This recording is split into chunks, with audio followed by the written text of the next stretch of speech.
major issue I faced is like they rejected my brand direct invoice. Rejected for trying to get ungated or rejected Yeah, for authenticity?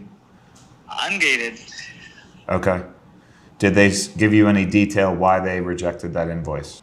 They said we couldn't verify or generate the AI responses. Like as soon as I was posting, they keep on rejecting it. I have a couple ideas there.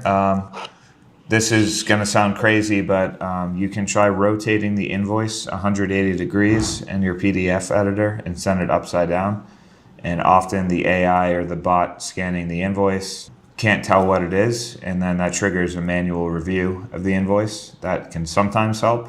It can also help doing that same thing with account health issues. So I'd suggest that, and then try to connect the dots for them. It takes 10 tries, 15 tries, like highlight it a different way, rotate the invoice. You can upload a second attachment with an explanation of who's who and like proof that the brand is who they say they are and all that type of stuff. Sometimes you have to just spell it out again and again. And then another way to get ungated for the brand is if the brand invites you as a reseller on brand registry. So often that will solve the problem immediately and get you ungated. Just recently in my own business, about 3 days ago actually, I was gated for a brand, and the brand sent me an invite on their brand registry as an authorized reseller role. I accepted it, and then I was immediately ungated and able to sell their products. That's probably the number one thing you should try to do.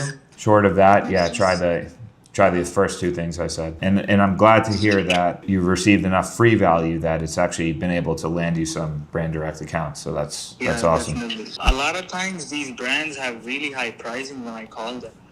Like even when I tell them like, everything makes sense, you call them, but the pricing don't make sense. A lot of them, like, how do you deal with them? Even you're buying from manufacturers at this point. Yeah, sometimes that does happen where the first price list they give you is going to be pretty mediocre pricing, kind of designed for brick and mortars and designed for very low volume. Like you buy 2 cases of this and 3 cases of that for your brick and mortar store. And you can pay higher because you can sell it higher in brick and mortar and you don't have Amazon fees to deal with. So the margins are a lot higher on brick and mortar. Of course, brick and mortar stores have their own overhead that online sellers don't have. Like they have to pay rent and they have to pay for their employees and their shop and all that stuff. But a lot of times their price lists, they'll work for brick and mortar retailers or low volume retailers. They won't necessarily work for Amazon.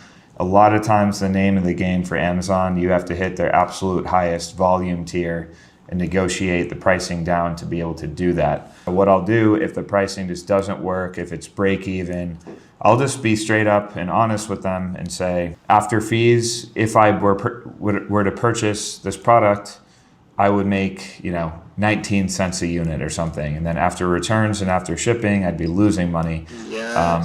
So then I basically show them like an Amazon profit calculator just so they understand too. Listen, here's the current price on Amazon, and then here's the 15% customer referral fee, here's the FBA fee, here's shipping, storage, and then here's my buy cost. And they can see with their own eyes like, oh, okay, if we do sell them the product at this price, it's going to break even for the seller, might even lose them money. So you just show them that, and then you give them a target price where you need to be at to hit your 10, 15, 20% margin. And often it's just a negotiation. Another thing you can say is, do you have a distributor tier of pricing? A lot of brands will give you a retailer tier of pricing, and then they'll kind of withhold a next level of their pricing, which is the distributor tier. So I've gotten price lists in my journey where I've gotten the price, everything's break even, and I'm like, I just said, do you have a distributor tier of pricing that's lower than this? And they say, oh, okay, yeah. We do have a separate price list for distributors, and then they send it, and then the minimum order is more like 20 or 30,000, but the pricing is all 20, 30% lower. Then you're like, okay, I get it now. This is the pricing I need for Amazon. This is probably the pricing that other Amazon sellers is getting. So my advice is 2 things. Ask for a distributor tier of price if there is one. Show them the actual profit calculator. Be like, I'm on your team here. I want to sell products, but I can't do it at break even or losing. So how are these other sellers able to sell at this cost? And Just open up that dialogue, and then push volume. Say, I'm looking to buy more than 2 cases of product. I'm looking to buy pallets of product. And since I'm doing this huge volume, like what's the absolute best you can do for 500 units, 1,000 units, and that can sometimes open the door to lower pricing.